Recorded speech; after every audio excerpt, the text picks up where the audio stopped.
us down, searching for light when the world spins round. But in those cracks, the purpose is born, a new way to live when the old is torn. It's more than a story, it's the rise from the fall, a place where your purpose starts to call. With Dr. Stephenson, wisdom takes flight, turning your pain into hope, into light. Collide with purpose, embrace the change. Every story's got a fire in its flame. Tune in, listen, find your way to take life's hardest hits and turn the page. In the podcast, the truth is found. Collide with purpose, let love abound. From heartbreak to strength, the lessons unfold. It's about how we rise, not the stories we've told. Guests with their journeys, sharing their light. In every collision, there's power in sight. It's more than a talk, it's the wisdom we gain through every struggle, through every pain. With conversations that open the door to purpose, to power, to so much more. Collide with purpose, embrace the change. Every story's got a fire in its flame. Tune in, listen, find your way to take life's hardest hits and turn the page. In the podcast, the truth is found. Collide with purpose, let love abound. So come as you are, with your scars and fears. This is the place where the truth appears. Turn your trials into stepping stones. Find the strength to claim your throne. Collide with purpose, embrace the change. Every story's got a fire in its flame. Tune in, listen, find your way to take life's hardest hits and turn the page. In the podcast, truth is found. Collide with purpose, let love abound. A collision with purpose, your journey starts here. In every conversation, we'll wipe away fear. Find your purpose, let your life ignite. With Dr. Stephenson, you'll find your light.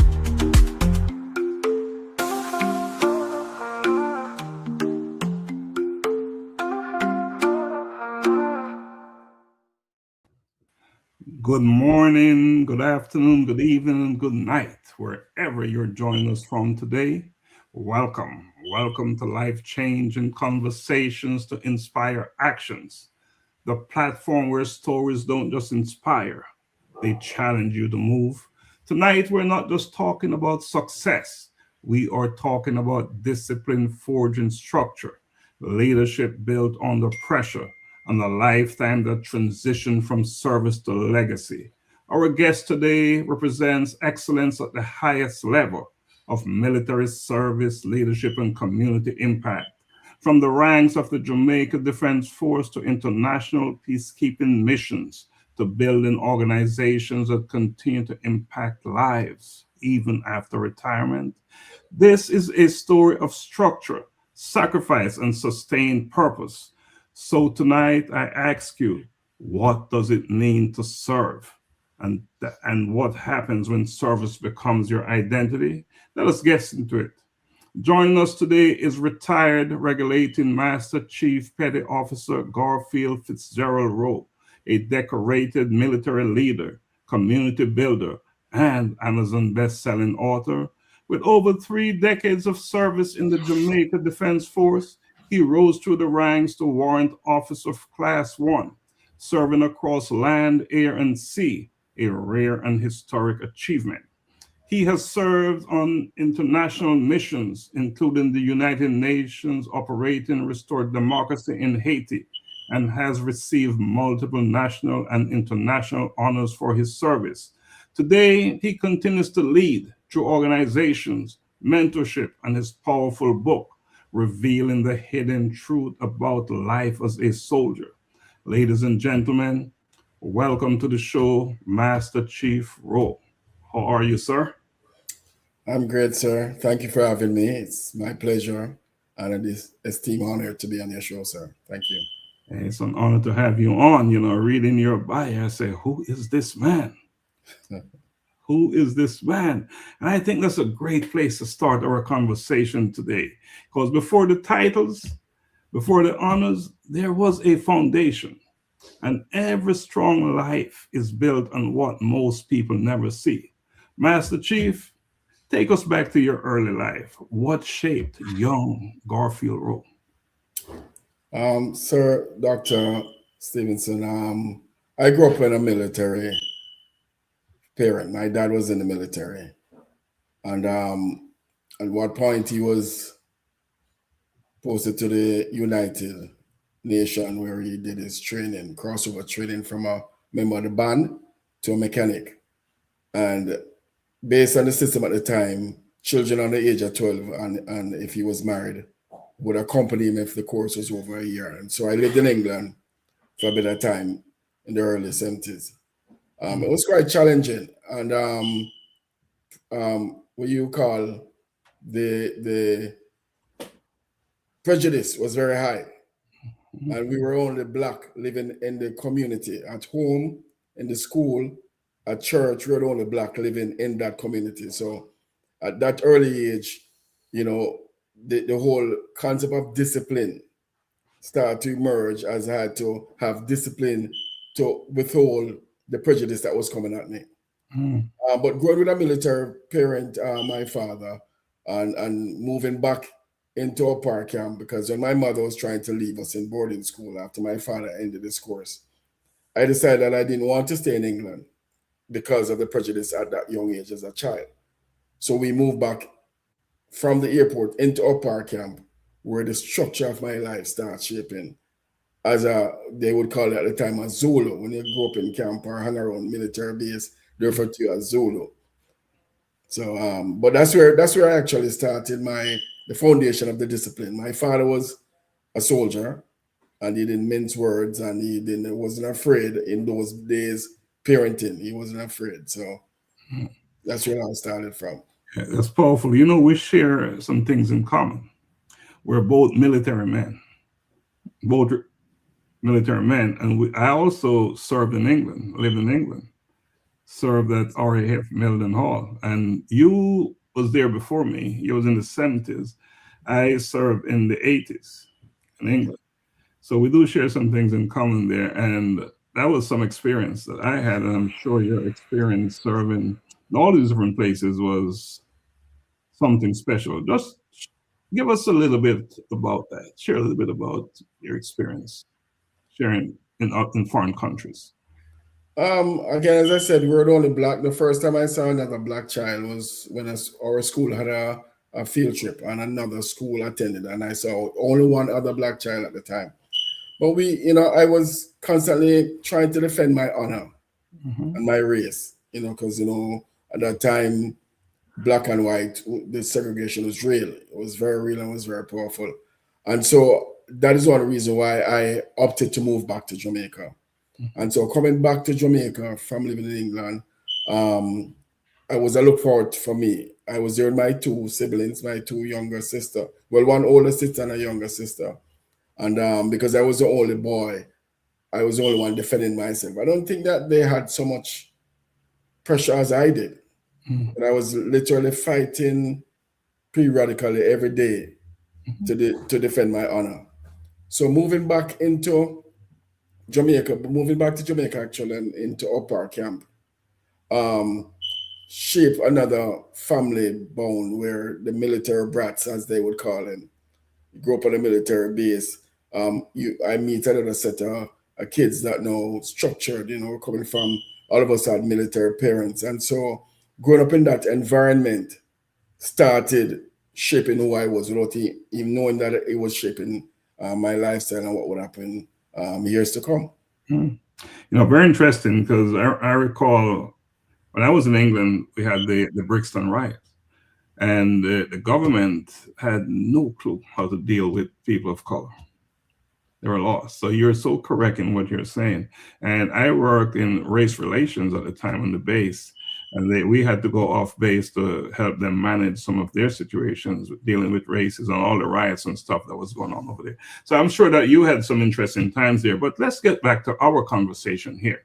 You know, what you have become didn't happen by accident. It started somewhere very intentional. So, Master Chief, you were deeply involved in the cadet force. What did that experience instill in you? I think that's where, I mean, my entire accomplishment actually started from the Jamaica Combined Cadet Force. My brother was a sergeant in the cadet force when I started basic school at Kingston Secondary. And because he was a sergeant, he quickly involved me in the cadet process. And when I got transferred to Arden Cadet, when I went start going to Arden High School, I was transferred to the Arden Cadet Unit. And from there, I was a very senior cadet at the time. I rose very quickly to the rank of company sergeant major. And so, having gotten to that rank and being on the school compound, the school and the principal relies on the cadet when it comes to flag raising, ceremony, certain sporting activities. The cadet will be very involved, and that was one of my responsibility. So coming from there and see my father and just living in a military environment, that kind of strengthened the idea of me wanting to be a soldier. And that was a platform, the Jamaica Combined Cadet Force, that was strategically set for me to use that as an avenue to develop myself in becoming a soldier. Most interestingly, whilst in the cadet force, it's happened that I was the first cadet for the Jamaica Combined Cadet Force, the first battalion, to be appointed as a regimental sergeant major for the cadet, which is a very powerful rank in both a paramilitary organization and the JDF itself.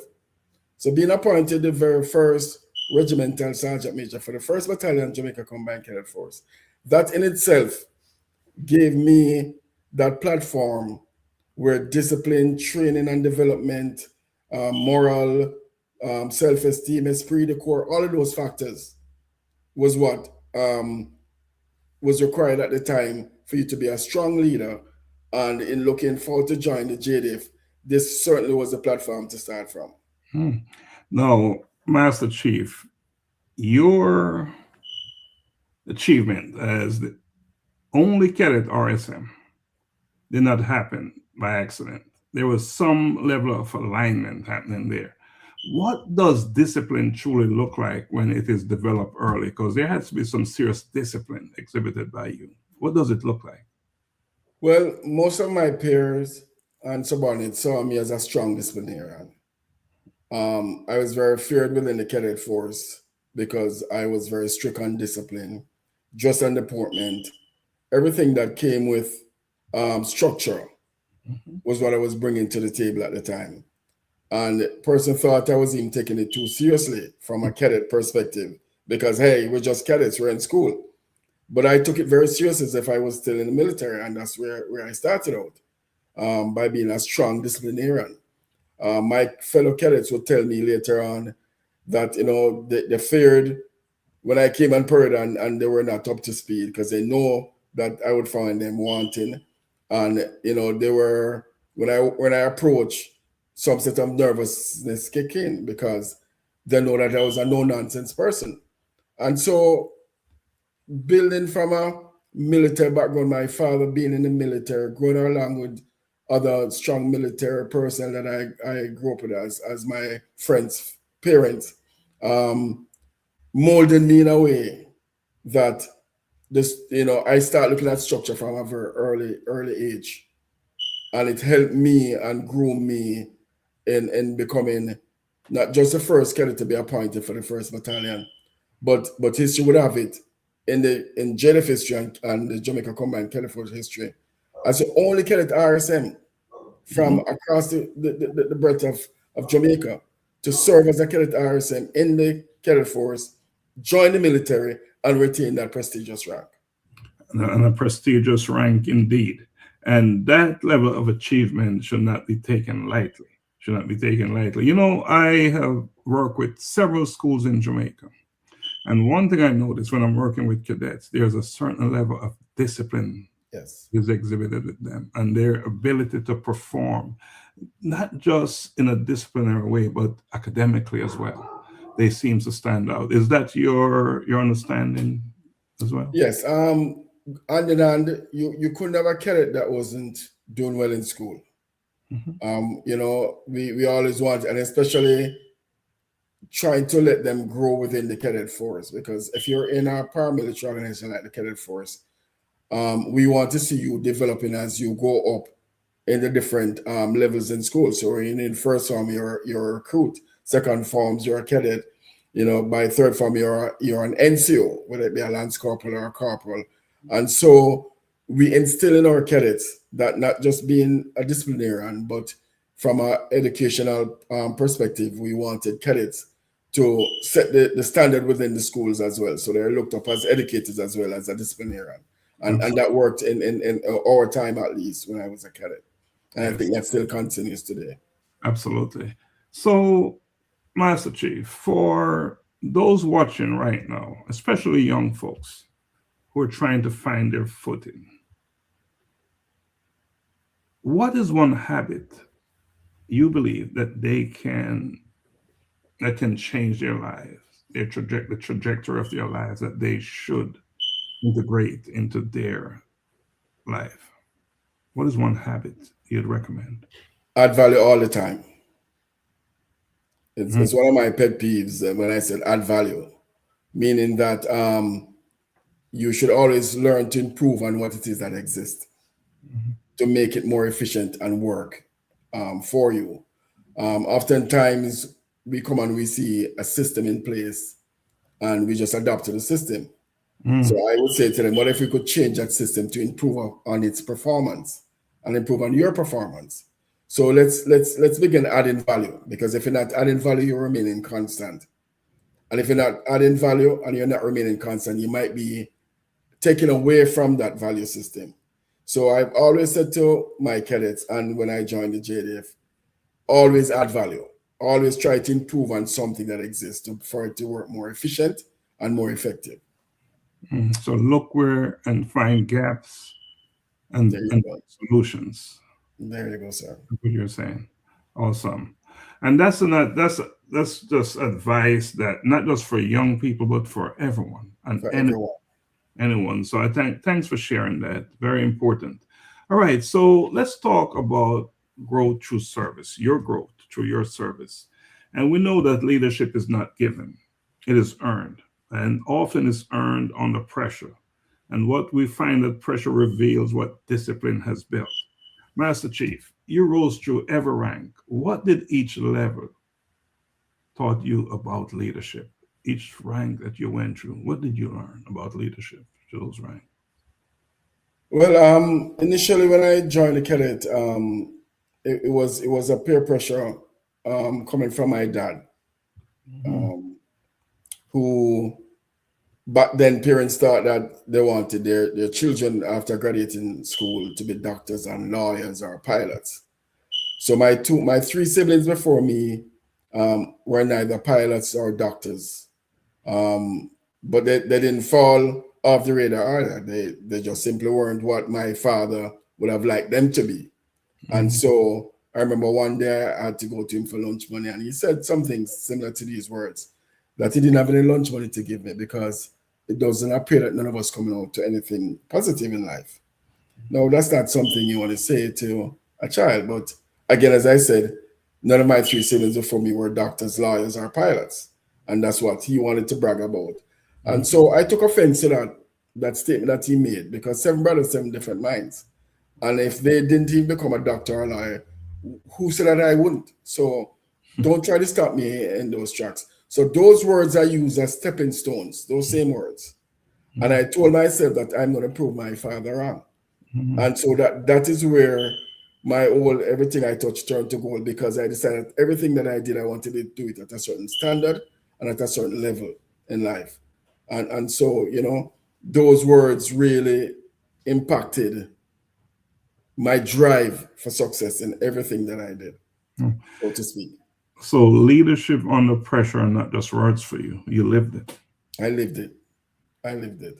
And especially when I started training, unfortunately, I was injured in my basic training and I had to be airlifted from the training depot to KPH, where I did some serious treatment before going back into this. In fact, another person thought that I would not be fit enough to come back to serve.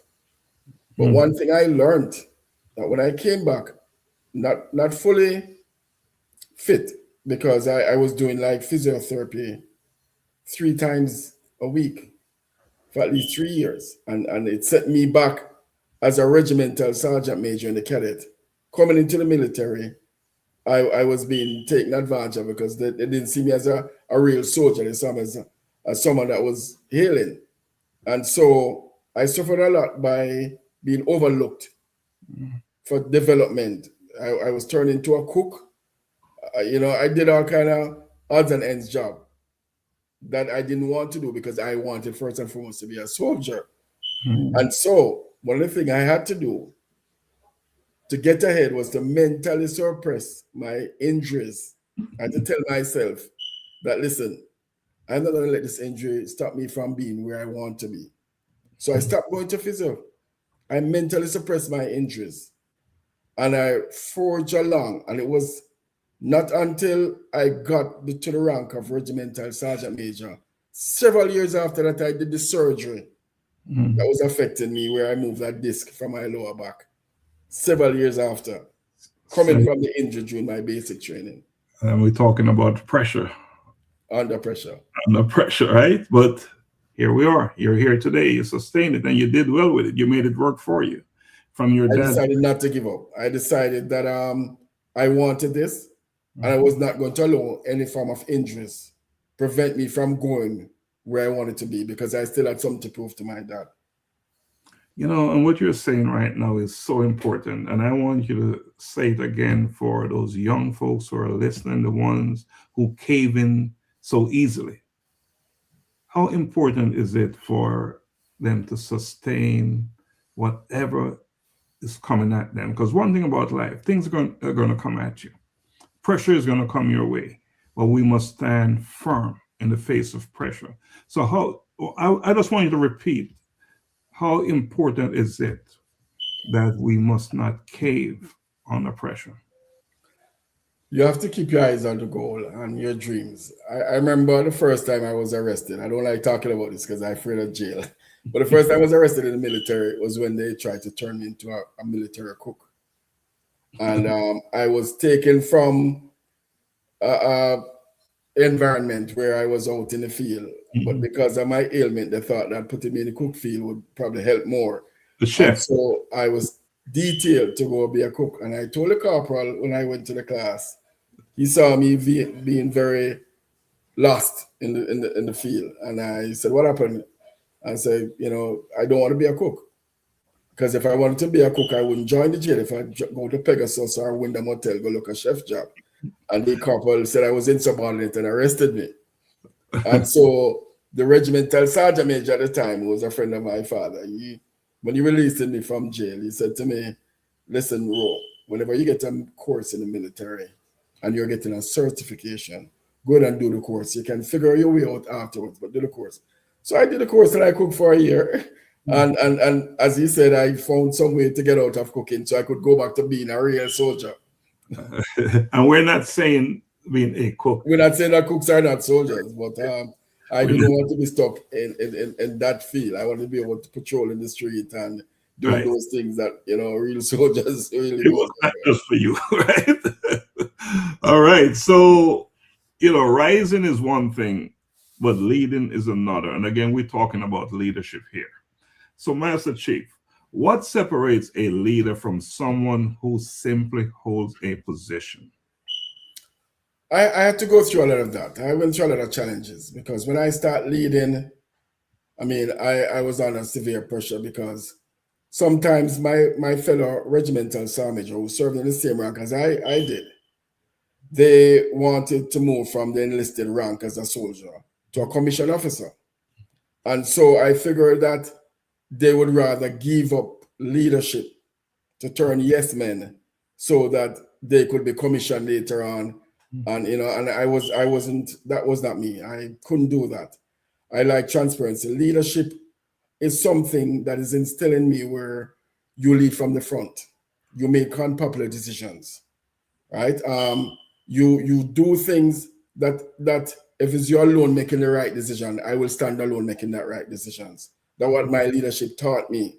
And so on many occasions, I found myself under a lot of pressure because if my soldiers were absent without due cause, then they would have to be reprimanded, while other regimental sergeants would allow their soldiers to go without being reprimanded. And so I was seen as the disciplinarian and the strong man. Nobody else is doing what you're doing. And that in itself reflect on your leadership skills, your leadership desire. I could go into a conference with my superiors, and one of my superiors would be saying something that politically may not have been correct. And I would say, with due respect, sir, that is not correct. And my fellow regimental sergeant major would say, no, the officer is correct. What are you saying? But then when we leave and we go down to the quarters, you're right. He was talking nonsense, but they wouldn't say it because, again, they don't want to weather the storm. But for leadership, you have to position yourself where you can make unpopular decisions. You can challenge certain decisions if it's inferior to what it is that the soldiers, or will not benefit the soldiers, or will cause the soldiers some sort of harm. You have to stand up for those soldiers, and you have to be very firm in doing so. So leadership plays a great role in the ability to influence even your commander if they're going off course, and stand true to the cause without thinking of being retaliated on or you think you overstep your boundaries. As long as you do it with the respect for the job, and you do it with respect to whomever you're correcting as a superior, then that's what leadership entails. Unfortunately, I had persons around me who was doing the same job as I was, that was not performing in that way. And those persons and I never get along well at all. It's interesting that we're having this conversation, because we're in 2026 and we see situations where decisions are being made, and not all good decisions, but we're also seeing that people are following orders that they don't believe are valid orders, but they still follow them. Yeah, so interesting conversation. And in fact, Mr. Dr. Stephenson, I remember a particular case where I was given an instruction by the 4th Sergeant Major. I didn't agree with the instruction that he gave me. But again, the military, you follow orders. So you comply and then you complain. That's the structure. So in my own defense, I would say today, the 4th Sergeant Major, sir, let me go on record to say I don't agree with the instructions you're giving me, but you're my superior and I'm going to follow those instructions. And I did. And then I would take that matter and address it afterwards, because that's what the system is about. It's not about being in discipline, or because I believe what I'm saying is right, I should not follow the instruction I'm given. I will go on record to say I don't agree, but I will follow the instructions, and then I will address it in the correct forum thereafter. That's what leadership is about. Yeah, and address it through legal channels. So indeed, that is the life of a soldier. It's a soldier's story. You follow orders, and then you seek ways to that is right. Yes, sir. Indeed. All right. So leadership again. We're still talking about leadership and pressure, right? So leadership is truly tested when everything is uncertain, and you have dealt with some of those. You served in Trinidad during a coup attempt. So, Master Chief, what did that experience teach you about crisis leadership? When you join the JDF, you're mentally prepared to deal with warfare, because that's the business that we're in. And so when the coup attempt in Trinidad, when the Muslim Abu Bakr, they stormed the Red House during a parliament session, shot the prime minister, took control of the radio stations. I think they did this during a Trinidad and Jamaica is similar in their culture in terms of football. So I think they had a football match in Trinidad, and the entire Trinidadians were, police, off-duty soldiers. Everybody was going there. So they strategically planned that assault, and so when they took over the Parliament building and shot the Prime Minister and took control of the police stations and the military base and the radio stations, they had full control. And so, as CARICOM regions and part of the CARICOM peacekeeping force, the JDF was invited to be a part of the peacekeeping force that went into Trinidad. Now, I was summoned to go. It was in my company that was going, but the company commander at the time wanted an experience. At that time, I was in the administration. I was a clerk, and so he wanted a good administrative clerk to go with him. So I was summoned. It was not my company that was going, but I was summoned to go. And I took up the challenge, feeling that, hey, this is some action after all. I mean, this is what I'm trained for.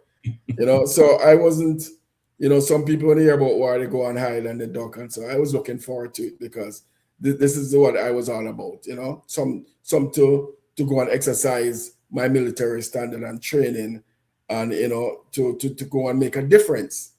And so I was more than honored to have gone to Trinidad and to serve in Trinidad during that time period. It was a bit frightening because you don't know what you're going into, you don't know what to expect.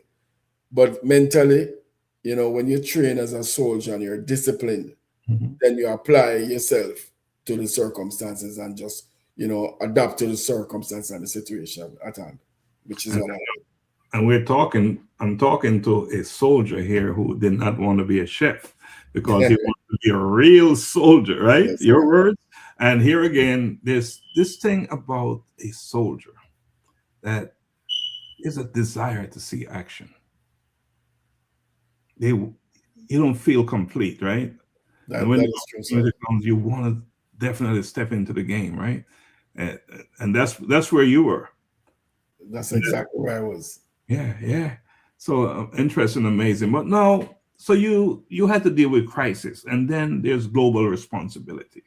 So tell us about your role in the United Nations mission in Haiti. What stands out the most there? All right, I had several IT training throughout the JDF.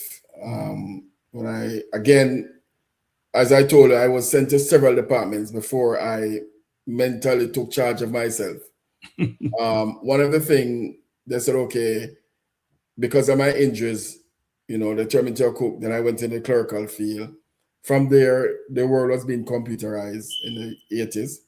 So I decided that I want to be a part of that computerized world. So I did the aptitude test and, was afforded the opportunity to go to what we had called the data processing unit at the time, DPU, of the JDF. And while there, I developed certain skills and certain training. So at the time when they restored democracy in Haiti, they wanted a set of peacekeepers to go into Haiti as well. And at this time, each country was given a slot.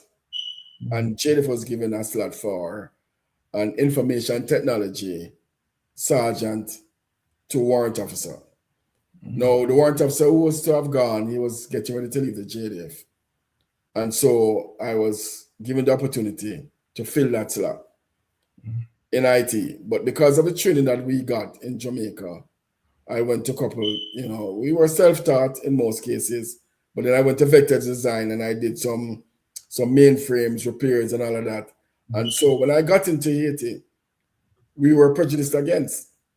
When I reported for duty, the guy looked upon me, what Jamaica knows about computers, we are supposed to be backward, third world country, what we know. I was wearing a CARICOM patch. So they tested me immediately as I got there. They sent me to do a job, and which was pretty simple. And I did the job and I came back.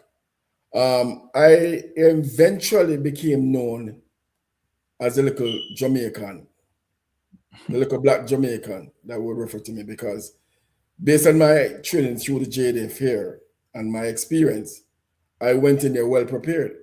And so there was not a job that I couldn't accomplish when I was serving with the United Nations.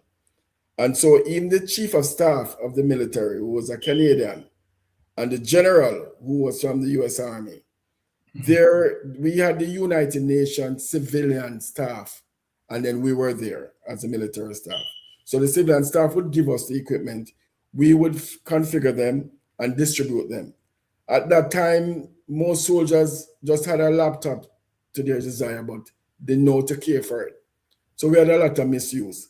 But my training at Vector Design in Jamaica and my experience at the JDF, learning and building and repairing computers, really made me a popular guy. So much so that when nobody else could fix the issue, the general secretary would refer to me as the little black Jamaican, send for the little black Jamaican. And so the chief of staff had his laptop and he wouldn't give it up. But he had a problem, but he used it for his daily briefing. And so when he called me, he gave me the laptop overnight. I had to wait until he was finished his conference in the evening. I took it home, and up to 3 o'clock that morning, I had it trying to repair it. But certainly enough, when I returned that morning, the laptop was repaired. Now, when the United Nations saw that, they wrote Jamaica, indicating that they wanted me to stay until the entire mission was. I was only there for 7 months, but they wanted me to stay until the entire mission was completed. Now, safe to say, I was making a little bit more extra money because only 2 of us from Jamaica were working in the United Nations headquarters. We had several soldiers there, but they were living in tents and in the camp-based environment. So we worked with the United Nations. We lived in the hotels. But the US government did not want other countries to be a part of their team. So the US took everybody who was in the hotel that were not from the US force and gave us $2,000 to find place in the community to live. And that $2,000, I ended up spending about $200 out of it because we grew up with the Bangladesh and the Canadians, and we found a complex and we shared that facility. So out of that $2,000, I spent roughly about $200 for accommodation.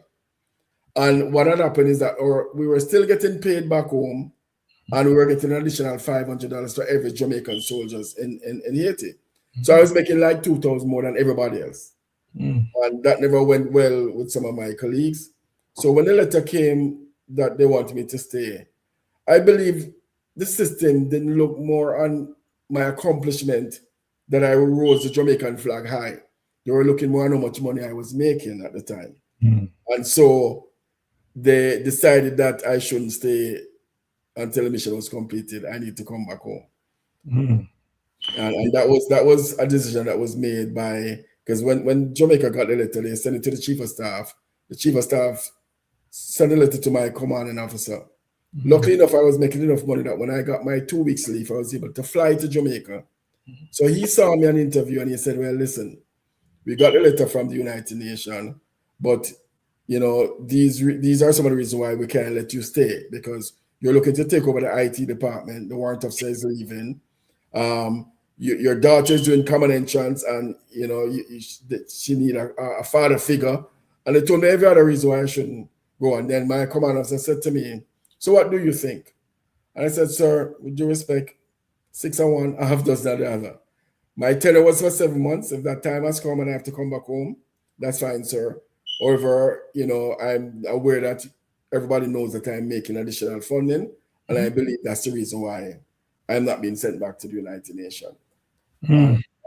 Yeah, they pulled me back. So, I mean, it's a system. I have to work with my command. It's always working with your so-called superiors and commanders and whatever we call them, right? But it was all about the money. Yes. Just follow the money, right? Follow the money. A lot of people knew me back then because I was sending things on the Coast Guard vessel. The Coast Guard vessel will visit like every month or every 2 months or so. And I would be sending down things on the Coast Guard vessel. So I became known, and persons start knowing that we were making additional money. And I was just a mere sergeant in the army, living in an hotel. my commanding officer was living under the tents. And we're getting a little bit more privileged treatment, and person thought as a sergeant maybe we shouldn't be exposed to that. So I think it has to do with a little bit of the Jamaica crab in a barrel syndrome, where if you're trying to get out, other persons want to pull you back because they're the one who should have been there. But I don't have anything to do. I wouldn't necessarily beat the system for that. It's just individual within the system that behave the way. Because I will never disrespect the JDF. Absolutely. As an entity and an organization. But certain persons in certain command, I would say, would make such a decision. All right. So we're going to move to life after service, because your life is more than service, much more. So, it is so that some people retire, but leaders like yourself reposition yourself, because your purpose doesn't end. It continues to evolve, right? So after such a decorated career, how did you redefine purpose post-retirement? It just stemmed from the continuous of doing work while I was in the JDF at the different levels of my rank, because I came up through the ranks. And during the different stages, I was always organizing something. I was always structuring something. I remember one year the JDF was not paid because there was a glitch in the financial system of the government. And when you get monthly paid and you wait a month, and when it's time to get paid, you don't get paid because there's a system issue, then soldiers' morals start falling. So I remember going to my regimental sergeant at the time. I was a sergeant, and I said, "Sir, instead of the usual sports afternoon that we run up and down, and so why don't we have a sports, a concert for the soldiers, just to raise their morale?" And my regimental sergeant major, Mr. Isaac, then gave me the go ahead. So we're just going to do a little bit of concert among ourselves. But then I thought bigger. I started thinking outside the box. I said, why not get the artists them from Jamaica, the Bunty, the Beanie, the Bojo, to come and perform for us, free of charge. So I went out and I started visiting the studios. And I went to the studios and I started talking to these big artists. I said, guys, we patrol the streets of Jamaica so that you can have your shows and your financial gain from that. What happens if you give us some sort of support by coming to us and showing your presence? We're having a little concert, past you. And so I said, soldier man, we'll have, and once I got the bigger acts to come in, then everybody, so I had the biggest stage show in Upper Camp in 1997. I call it Camp Sting, because every known artist in Jamaica was on that show, free of cost. Bunty, Beanie, Bojo, Juna Reid, Frankie Paul, Winnie Wonder, Frisco Kid, every known artist I got. It became one of the biggest show the JDF has ever seen, and I don't think that can ever be repeated. But that's what I do. I go there and organize. So to be a regimental sergeant major 5 times, 1 for the cadet and 4 for the JDF, where I served in the 2nd Battalion as a regimental sergeant major, the Support and Service Battalion as a regimental sergeant major, the Coast Guard as a regulating Master Chief Petty Officer, and the JDF hearing as a regimental sergeant major. Being a 5-time regimental sergeant major instills in you that level of structure where you go and interestingly enough, Sir Stevens, each unit that I served in at the time when I served there, when I served in the 2nd Battalion as a regimental sergeant major, they're dominating the force. History would have it. They're winning Queen's Medal, the march and shoot, the football competition, the swimming, and whatever they don't win, they're either 2nd or 3rd. When I went to the Support and Service Battalion, that moved with me. The Support and Service winning the football, the Queen's Medal, the march and shoot. So, I could go on and on. So when I went to the Coast Guard, which is a smaller unit, themselves and the Air Wing, they're the 2 of the smallest units, but the 2 most expensive units of the force, because to put up a vessel on patrol and to put an aircraft in the sky, it's very costly. So the soldiers there don't have time to be more into the sports and like the infantry and the support. But when I got to the Coast Guard, was always battling for last them on the airing in a sporting event. I decided that, no, you're not going to be battling for last. You're trained just like anybody else. And for the first time in 50 years, Coast Guard came and learned to win athletics. That the fastest time in the march and shoot. They won the football, they won the swimming. So under my leadership, everywhere that I went, that unit dominates, which is where the add value, the name add value, start resulting, because I didn't only tell them about add value, I demonstrated the add value since the system, how the system works. And so that's how I got the name add value, because everywhere I went, value was added. You're always adding value. Now let us talk about your work here in Atlanta. You built an organization, you founded an organization, and you also, I also want you to talk about Up Park United Association. So let's talk about those two. Okay. When I retired from the JDF and I moved to Atlanta, one of my colleagues who I trained with in the training depot, he knew my skill sets. And he told me that there was a lot of Ardenites from Arden High School that lived in Atlanta. And prior to me coming here, for 11 years, they've been trying to get them formed as an alumni. And many persons came, started, and it stopped. So I said, okay, I can take that on. But I'm not just doing class of the 80s of class of 90s. I'm forming a reunion of all reunions. So I'm doing all classes. And so I end up structuring a committee. And once I got the committee in and I started showing them the ideas, we have had one of the biggest reunion any high school has ever seen. We have had 350 past students coming into Atlanta for a 3 days reunion of all reunions. And so that Atlanta chapter was formed. Now, once the Atlanta chapter was formed, we were always thinking about giving back. And so I decided that as soon as we formed the chapter, we would now look at what are our short-term and long-term goals in giving back. And what we did is a scholarship program. And that scholarship program is working today.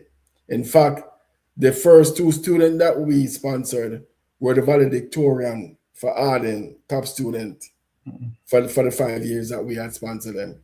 And so what we did, there were the Canada had alumni, Jamaica had alumni, New York, and other locations, Florida had alumni. But when the Arden formed the alumni for Arden Atlanta chapter, what it did, it ignited the rest of the chapters were there for many years. And right now we have brought everybody together. And what I did, I also founded a president body for all the other chapters that was in existence. So we're all on one accord. Because when we were forming, Florida was trying to have an event when we were launching our inauguration. And we were saying, we had a bit of conflict. So I'm saying, why not welcome a new baby? If you've been having it 5 years and we are now coming online, give us a privilege to launch your chapter and come join us. And we're able to get that done. And because of that, I decided that we also need to form a board of presidents so that each other chapter knows what they're doing. And so that is working today. Once I was done forming the Arden Alumni Atlanta chapter, I was then approached that, hey, we have a lot of ex-soldiers living in Atlanta. So I did 2 years as president, handed over for the Arden, and then I started now with the Jamaica Ex-Soldier Association. There are persons living in Atlanta 30, 40 years before I came here.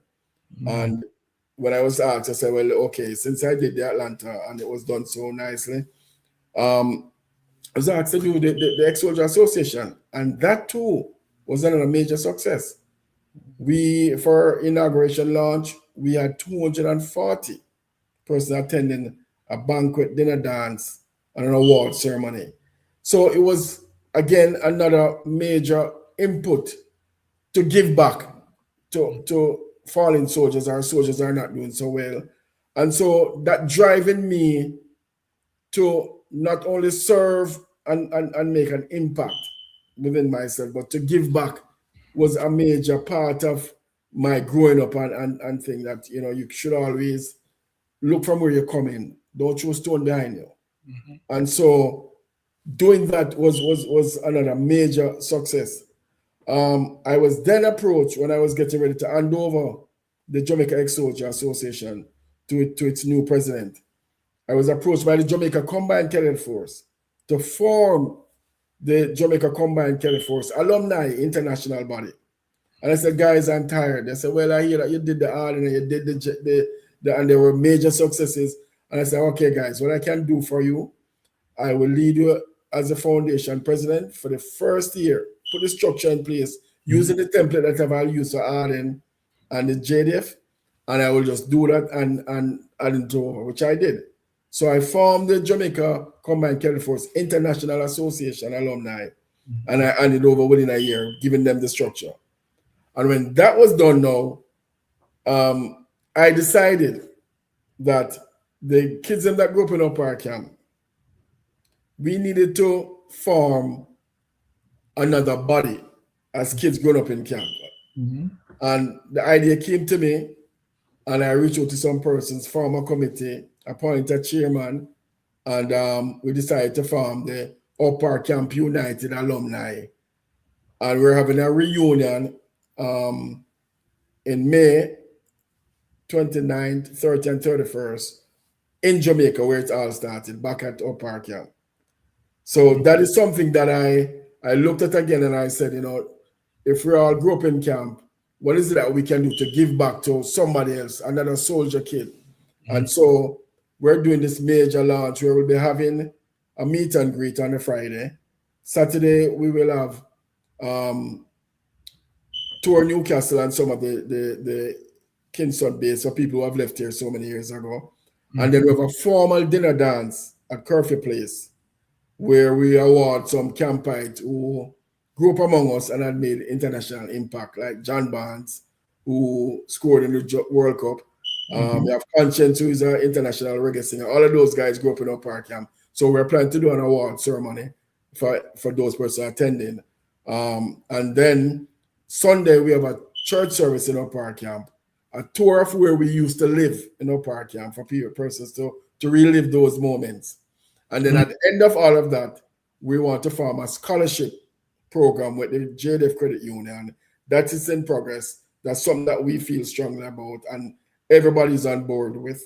And so we're looking forward for that to happen, for us to give back to other soldier kids having passed through Upper Camp ourselves. So that's and I think that's been my final project. I think I need to rest now. So always adding value. All right. So you're also an author. I'm going to pop something here on the screen.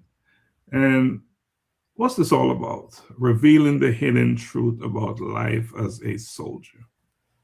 I mean, during my military career, it's a lot of ups and downs, challenges, and having been the only person in the history of the JDF to have served land, air, and sea in a lateral movement as a regimental sergeant major. It's a rare. I don't think it was ever meant to be. I don't think it will ever be repeated, because you're either in the Air Force or in the Navy, or you know, but you're never moving in that lateral movement in the same rank across four units, and I was able to do that. And based on my IT experiences and what I've done on my mission when I went to school in Fort Gordon, you know, they wrote Jamaica. I was an international student with a 96.2 grade point average. One of the first international students to attain such a grade. And I just keep doing things. And so persons keep saying to me, why don't you write a book about your story? Because not many people will tell your story for you, especially if people think that, you know, people usually see me as somebody who is upright, and, you know, some people determine your ability to be show off or bossy, your standard. Right? And I think that's where people misunderstood me, or I'm show off and bossy. I would put myself nicely together. I will represent myself well. I will attempt to do the best at everything that I attempt to do. And people misunderstand that and say, I'm show off, I'm bossy, I'm go on like. So I get that a lot. But not many people tell my story. And so when persons keep saying to me, why don't you tell your story? Why don't you write? Because of what you have accomplished and the challenges. And then not only that, the JDF is structured in a way, you know, that instills discipline and the values and all of that. But not many people on the outside would be able to see the JDF for some of the things that we internally go through. Now, without trying to put the JDF in any disrepute, I decided to write the book and name it Revealing the In Truth About Life as a Soldier, because there are some hidden factors like biases, favoritism, those things we experienced while I served. And people on the outside wouldn't even know. When I was joining the JDF, I couldn't put that I came from Tivoli or Waterhouse. They would not accept you. You have to put a Beverly Hills address, because they figured that people who come from those areas were just going to be gunmen and troublemakers. But there were actually persons who came from those areas who probably would have hid where they came from, but they're actually from those areas that came in the JDF and made an impact on the JDF. So I spoke about some of those things. I spoke about favoritism, biases, and some of the challenges that I personally went through having served in that lateral movement on land, air, and sea. Mm. You know,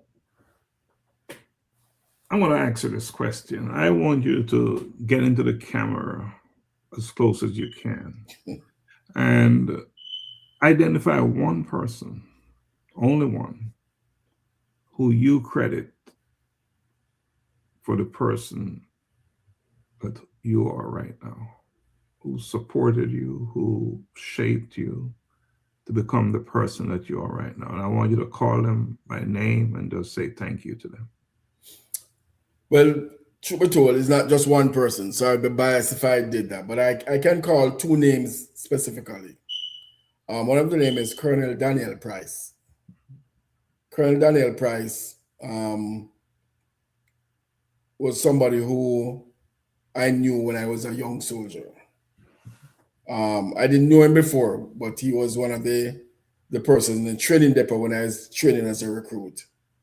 And over the years, I've seen him very, very officer and a gentleman.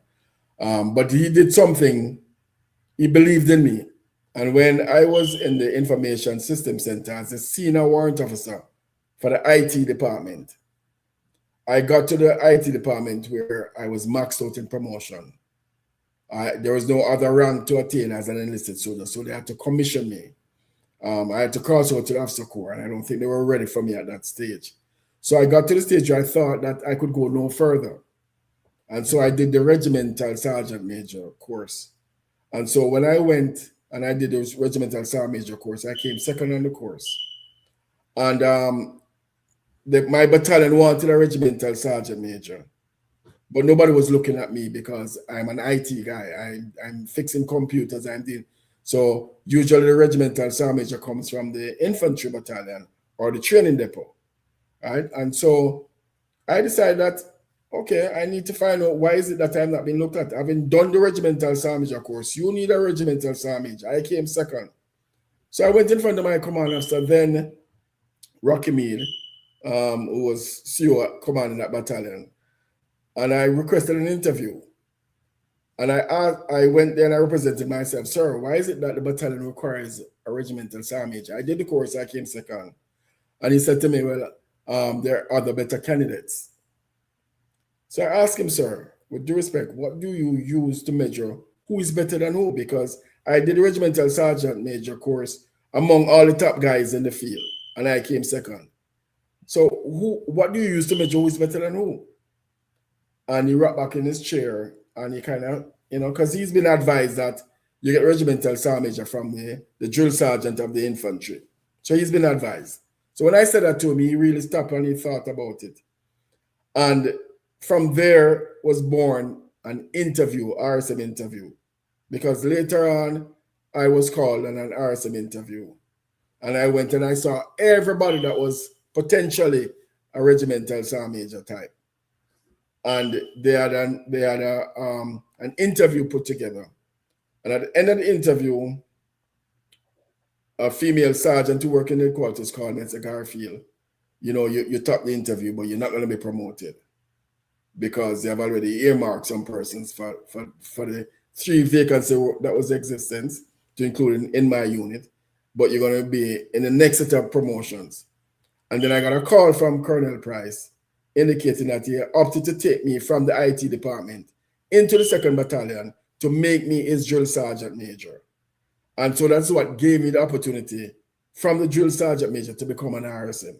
So Colonel Price believed in me and took me from the IT department into his unit when persons were not very comfortable, person who wonder where this IT guy going to be the drill sergeant, what does he know? Not many of them knew about my cadet background in any case, but they stereotyped me, and again, you know, I had to go there and prove my worth. So Colonel Price is one person I would give credit to, as somebody who believed in me and helped me to be where I got to in my military career. And then secondly, I would say Regimental Sergeant Major Stumpy Lynch. He and my father served in the band, very short fellow, but he was one of my role models. When I saw him drilling, his whole persona, his stance, his leadership, you know, I emulated Regimental Sergeant Major Lynch. And those are two persons I would credit, you know, and my father who, you know, you go wrong, you get a little whooping and get it back on track. So my father also, I would credit. And last but not least, God Almighty. All right. I give him all the glory. All right. Appreciate that. We wanted one, you gave 4. And time is on us. We are at the hour mark. So one more question, and I'll give you the opportunity to make a closing argument. If you could give one message to future leaders, what would it be? I would talk to future leaders to maintain standard and professionalism throughout their decision making. Build on structure, because once a structure exists and you build on it, it can only enhance what it is that you're trying to accomplish. And I would also say to any leader now, don't forget the add value syndrome, right? Some people say if it's not broken, don't fix it. That's not me. I'm saying if it can be improved upon to be more efficient, fix it. And so that is one several advice I would give, you know, professionalism, discipline, standard, structure, and the add value syndrome. If you put all that together, you'll be a remarkable leader and you'll be leading from the front. Absolutely. And you rightfully said it. It can always be improved. Always be improved. You know, you use the word structure quite frequently. And you was at an event where I spoke. You was also a speaker there. And you know that structure was one of the things I played on quite a bit. That is how important structure is. All right. So as we get ready to wrap up, Master Chief Rowe, final thoughts. You know, when I wrote my book, I autographed my book by saying, with God, all things are possible. All right. And that's a fact. Before I had my personal experience, we would think that whatever we do is our own doing. I come to learn in my latter years that God should get all the credit. Everything that I did was because he gave me the knowledge and the power to do what I did. But because I've been a disciplinarian for so long, you know, I believe in structure is what plays a part. My father gave me structure. My family gave me structure, right? When I joined the cadet, it gave me structure. The JDF gave me structure. There's systematic way of doing things. And if you are able to build on those structure that we speak about so frequently, it aids in the direction that you're going, because there are different layers, you know, that you need, and different steps that you need to take. And if you're following those layers and those steps, and you're adhering to the rules and the guidelines and the principle, then it helps you to become the person that you ought to be. And as long as you're fair. Because one of my pet peeves too is development of individuals and not just your own development. So you look out for the next man. You don't just come in and start growing and you bypass everybody and you go and you glorify yourself. Always look at, why is this man not where he ought to be? Why are you here? I remember I moved some corporals who were 10 years in the rank as corporal, and you have some 3-year-old soldiers becoming sergeant. And I said, why, when you become a sergeant, you sit down and you're served. When you're a corporal, you go to the mess hall and you stand in line for your food. So I'm saying, why would you want to be 10 years in the rank and don't want to go and sit down and be served? And I move them up, you know, I call them in on interviews and I tell them about development, because as a leader, a lot of people didn't want to go and leave because they fear that when they come out, they lose their job. No, train people to take your job. But be proud enough that you know that within yourself, it won't be that easy for them to take it. But don't be afraid to train. Don't be afraid to pass on knowledge. So that is one of my things that I did. I love to pass on knowledge. I like to train people, and I like to tell people about structure and the add value syndrome, because it worked for me and I know it can work for others. Even writing this book, I became the first soldier in the history of Jamaica to write a book, because nobody from the West Indian Regiment till now, as an enlisted soldier, has written a book. I've had a Major Ford who wrote the core values. I've read about another officer, I'm not sure what he wrote about. But from an enlisted soldier's point of view, nobody writes. So many times when I want to learn about the JDF, I have to talk to an old soldier. But if you write about what happens, you can read it. And so I'm hoping that my book will encourage other soldiers now to write an article and write their stories. And how can someone watching get the book? Where can they go to get the book? The book is on Amazon. It was one of Amazon when it just came out. Amazon, hot new release bestseller. It's very concise. I made sure, even though I was speaking about revealing the hidden truth, there was no discredit to the JDF itself. A lot of times when we talk about issues or things going on in the organization, it's not the organization, it's a few people who join the organization. So when I speak of any of these things happening, it's not the organization I'm talking about, because the JDF is a well-oiled engine that is running and will continue to run. But I talk about certain command structure that came in and created havoc, and I can speak to those issues. You know, so I want people to go on Amazon, get the book. I will be donating some books to the JDF for them to put in their libraries and for others. And I've, from time to time, go ahead and do book signing in different countries and give away books.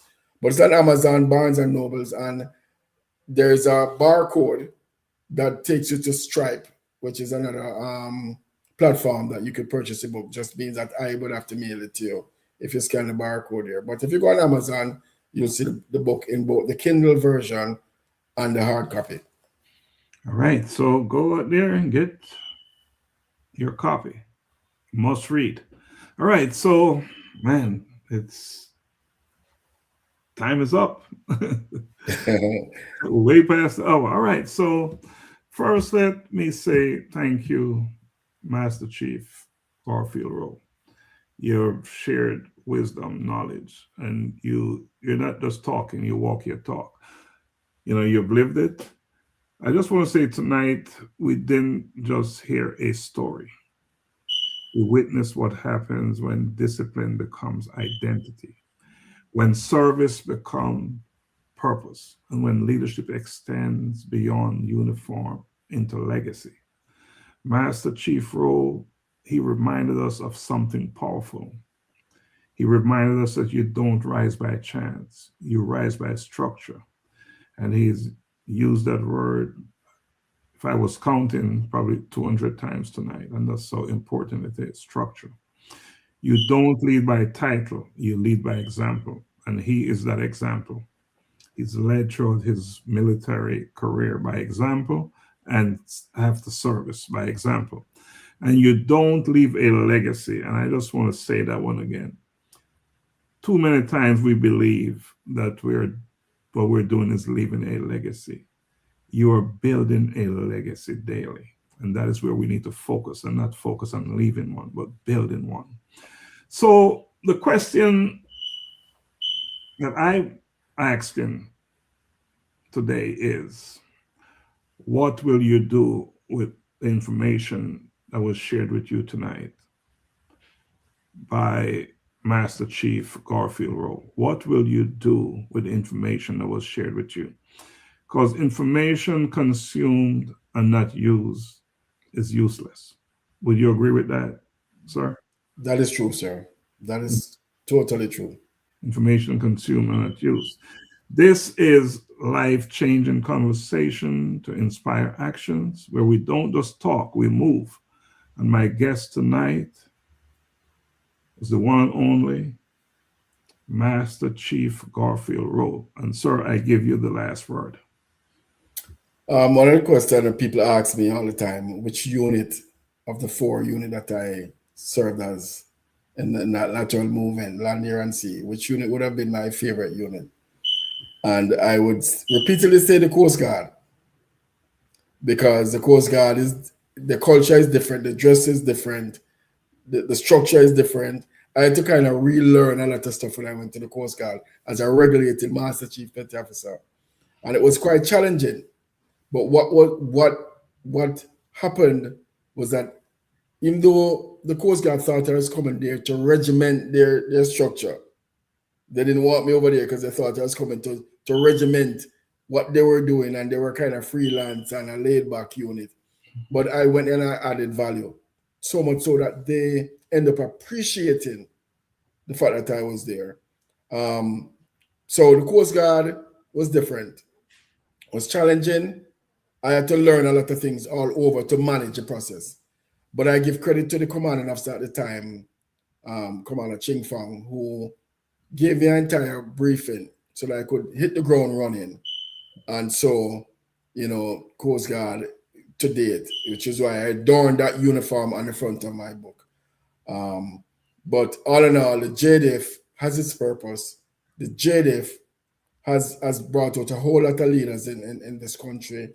And we're there for a reason and a purpose. And I want person to understand that the JDF is an organization that is really built on structure. You only find some commanders and some decision makers that will make 40 decisions at a time. But that has nothing to do with the organization. It's fully intact. And if I had the opportunity to serve all over again, I would go back through the same organization and serve. I love the JDF. Thank you, sir. What a way to end it. All right. Good night, good morning, good evening, wherever you are, just like we started. This is life-changing conversation to inspire actions. See you next time, next Wednesday, same time. All right, we're out.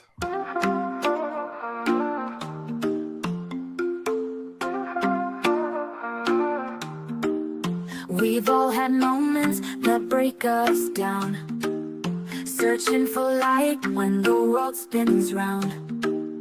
But in those cracks, the purpose is born, a new way to live when the old is torn.